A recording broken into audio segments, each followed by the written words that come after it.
Добрый день, уважаемые эксперты. Меня зовут Дьяконова Диана. Я ученица 7 Г-класса Национальной гимназии АИ ГАГАТА города Якутска. Тема моей работы – определение фитоцидной активности растений. Актуальность. Во время пандемии озеленение школьных помещений комнатными растениями играет большую роль для здоровья учащихся. В этих условиях необходимо определить растения с фитоцидной активностью.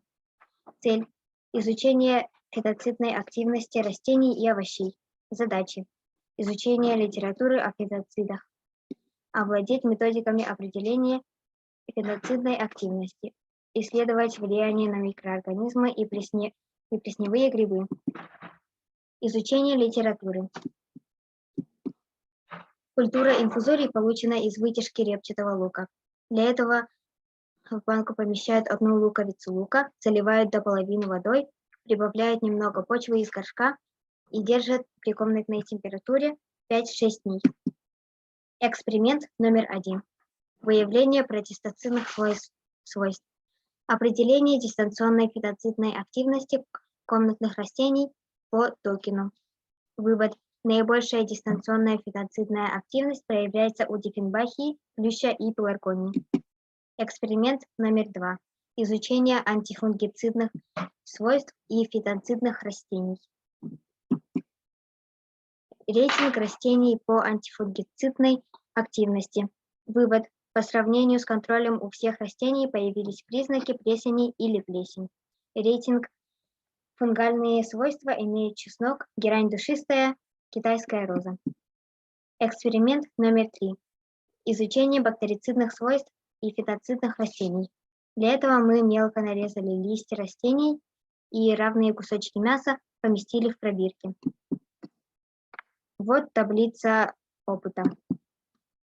Второй способ. Демонстрация бактерицидных свойств на сенной палочке. Вывод. На опыте с сенной палочкой наибольшая активность у хлорофитума. Эксперимент номер 4. Изучение микробного загрязнения помещений школы. Чашки Петри с готовой стерильной питательной средой оставили открытым на 1 час в кабинете биологии и в кабинете без озеленения. В кабинете без озеленения 21 колония. В кабинете с озеленением 14 колоний. Вывод. При подборе цветов для озеленения школьных помещений необходимо учитывать не только их декоративность, но и биологические особенности растений. Воздушная среда коридоров недалека от идеальной. В озеленении коридоров нашей школы предпочтение отдается хлорофитуму, фиалкам и пеларгонии. В кабинетах следует ставить лимон, пеларгонию, цветущую фиалку, бегонию, гибискус, благотворно действующие на нервную систему. В целом, количество растений следует увеличить. Это поднимает настроение учащихся, повысит успеваемость и работоспособность. Спасибо за внимание.